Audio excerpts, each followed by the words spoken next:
I got so much motherfucking design on right now.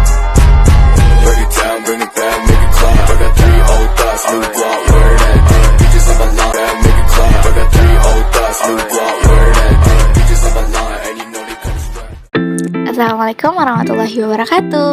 Hai Sobat Psikologi. Oke, pada kali ini kita akan sharing-sharing nih tentang eating disorder. Oke, pada kesempatan kali ini kita akan sharing-sharing bareng. Yang pertama ada Nurul Nadia Fitriani, yang kedua Nadia Fauzia, yang ketiga Amelia Putri. Let's check it out. Yang pertama, pengertian eating disorder. Eating disorder adalah gangguan mental yang ditandai dengan keinginan mengkonsumsi makanan dalam jumlah besar dan sulit untuk mengendalikannya. Hal ini menyebabkan penderita merasa tidak nyaman dan merasa bersalah. Biasanya terjadi pada wanita, remaja, atau dewasa awal. Gangguan ini muncul dalam DSM untuk pertama kalinya pada tahun 1980 sebagai salah satu subkategori gangguan pada masa kanak-kanak dan adolescent. Gangguan makan yaitu anoreksia nervosa dan bulimia nervosa. Yang pertama, anoreksia nervosa adalah gangguan psikis di mana penderitanya merasa bahwa dirinya terlalu gemuk dan membiarkan diri mereka kelaparan. Penderita anoreksia mencoba mempertahankan berat badan jauh di bawah normal sehingga terlihat sangat kurus. Yang kedua, bulimia nervosa merupakan gangguan yang melibatkan episode makan cepat dari jumlah besar makanan, diikuti dengan perilaku konvensi seperti muntah, puasa, dan berolahraga untuk mencegah kenaikan berat badan. Dua faktor yang mempengaruhi. 1. Faktor genetik. Kerabat tingkat pertama dari perempuan muda dengan anoreksia nervosa memiliki kemungkinan 10 kali lebih besar dibanding rata-rata untuk menderita gangguan tersebut. Kedua, faktor neurologis. Bukti sejauh ini penelitian tidak menunjukkan bahwa perubahan otak mendahului timbulnya gangguan makan. Dengan demikian kita tahu bahwa aktivitas otak atau ekspresi gen-gen dopamin tertentu berkolerasi dengan gangguan makan. Bukan berarti menyebabkan gangguan makan. Yang ketiga, perilaku kognitif. Skema teori perilaku kognitif bulimia nervosa yaitu pengaruh harga diri yang rendah dan negatif yang tinggi, diet untuk diri merasa lebih baik, asupan makanan dibatasi terlalu parah, gagal diet, pesta makan, perilaku konvensif seperti muntah untuk mengurangi kekhawatiran berat badan. Yang keempat, faktor sosial budaya. Pengaruh jenis kelamin terjadi pada wanita bukan pria. Hal ini digiring dari paradigma masyarakat bahwa wanita dilihat dari tubuhnya sedang pria dilihat dari kesuksesannya. B. Studi cross-kultural terjadi dari beberapa daerah tertentu seperti di Hong Kong. Wanita di Hong Kong merasa ketidakpuasan pada diri mereka, maka dalam waktu singkat gangguan makan terjadi lebih berat. Yang kelima, faktor konflik keluarga. Orang dengan gangguan makan secara konsisten melaporkan bahwa kehidupan keluarga mereka dalam konflik. Yang ketiga, ada gejala eating disorder atau bisa disebut dengan gangguan makanan. Gejala gangguan makanan atau eating disorder ini bervariasi dan tergantung dari jenis gangguan yang dialami. Ada beberapa poin pada gejala eating disorder ini, antara lain, pertama yaitu gangguan makanan yang berlebihan. Saat mengidap gangguan makanan berlebihan ini, seseorang biasanya akan makan dalam jumlah yang banyak, lalu mereka merasa kehilangan kendali makanannya. Poin yang kedua ada anoreksia nervosa. Gangguan anoreksia nervosa ini ditunjukkan dengan berat badan rendah yang tidak normal. Mereka merasa sangat takut jika berat badannya bertambah dan memiliki persepsi yang salah tentang berat badan atau bentuk tubuh dirinya.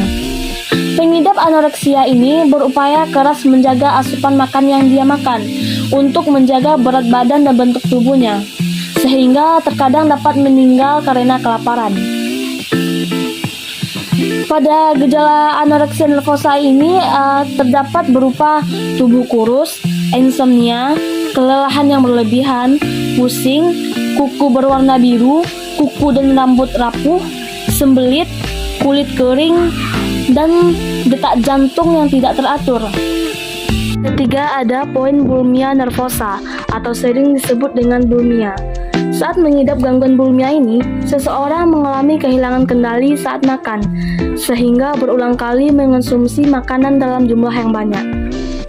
Banyak mengidap bulimia ini juga membatasi makanan dalam siang hari, sehingga meningkatkan jumlah makanannya pada malam hari.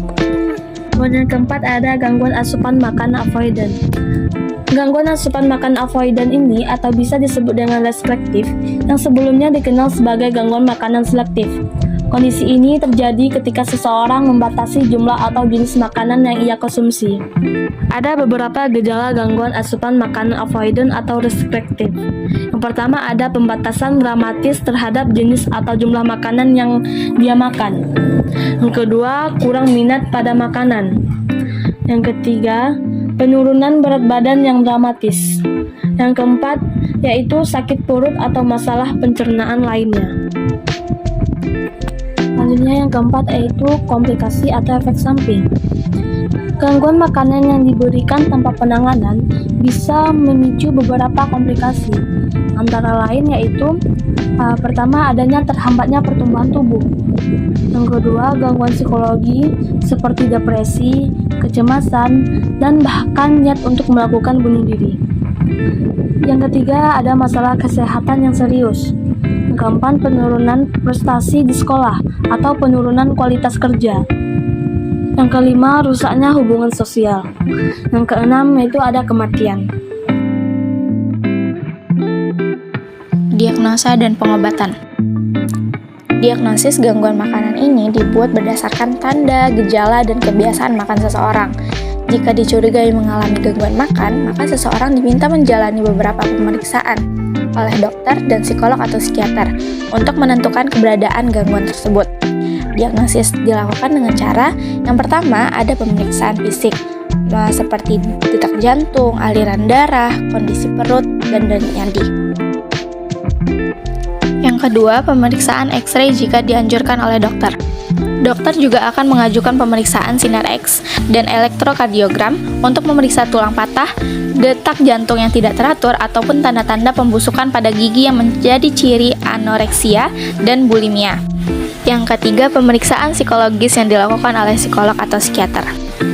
Pemeriksaan psikologi yang akan dilakukan oleh psikolog atau psikiater untuk mengetahui sikap pasien terhadap makanan, cara makan, dan pandangannya terhadap tubuh.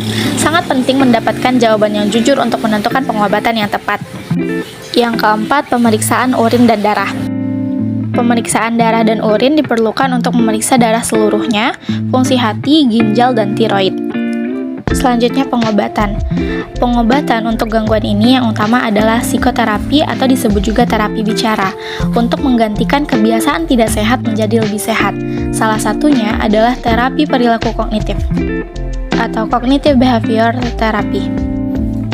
Dilakukan dengan terapi kognitif untuk mengubah pandangan sehingga dapat mengganti situasi tertentu dan mampu mengubah kebiasaan dari pasien. Selain itu, ada juga terapi interpersonal. Terapi ini memfokuskan pada masalah yang berkaitan dengan hubungan terhadap orang lain. Terapi keluarga yang melibatkan seluruh keluarga untuk membahas gangguan yang dialami oleh pengidap, hubungan di antara mereka, dan pengaruh gangguan ini terhadap keluarga. Selanjutnya ada terapi pola makan. Terapi pola makan bertujuan untuk membantu seseorang memperoleh kembali dan mempertahankan pola makan yang sehat.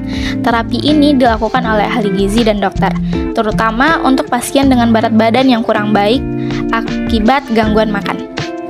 Yang terakhir, pemberian obat-obatan yang bertujuan untuk membantu mengurangi kecemasan oleh pasien. Pemberian obat-obatan mungkin akan dipertimbangkan.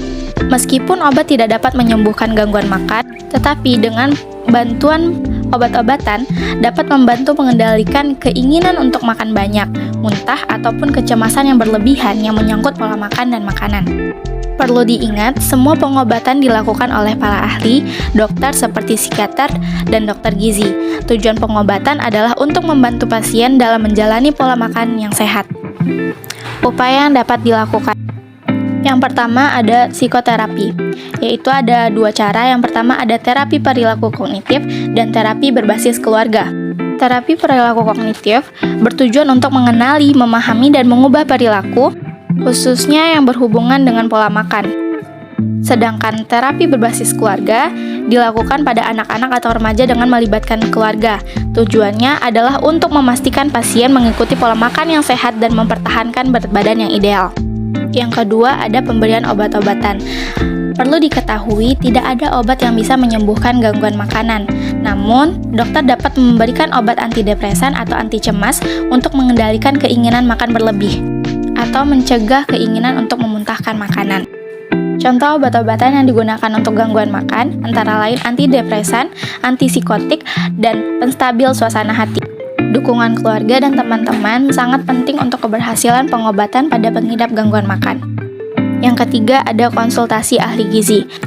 Konsultasi gizi dapat membantu memperbaiki pola makan pasien. Selain itu, dokter atau ahli gizi juga dapat menentukan jenis dan cara pengolahan makanan yang tepat. Pada penderita gangguan makan yang sampai mengalami malnutrisi, dokter akan menganjurkan untuk dirawat di rumah sakit. Selanjutnya ada pencegahan. Perlu diingat, tidak ada cara yang pasti untuk mencegah gangguan makan. Namun, ada beberapa upaya yang dapat membantu menumbuhkan perilaku makan yang sehat pada remaja. Yang pertama, menerapkan pola pikir yang sehat dan seimbang terhadap makanan. Yang kedua, mengkonsumsi makanan yang bergizi. Yang ketiga, olahraga secara rutin. Yang keempat, menghilangkan pikiran diet ketat. Dan yang kelima, menanamkan pemahaman bahwa kesuksesan dan kebahagiaan tidak ditentukan oleh fisik. Sebagai orang tua, ada beberapa cara yang dapat dilakukan untuk mengurangi resiko terjadinya gangguan makan pada anak. Antara lain, yang pertama, membiasakan makan bersama.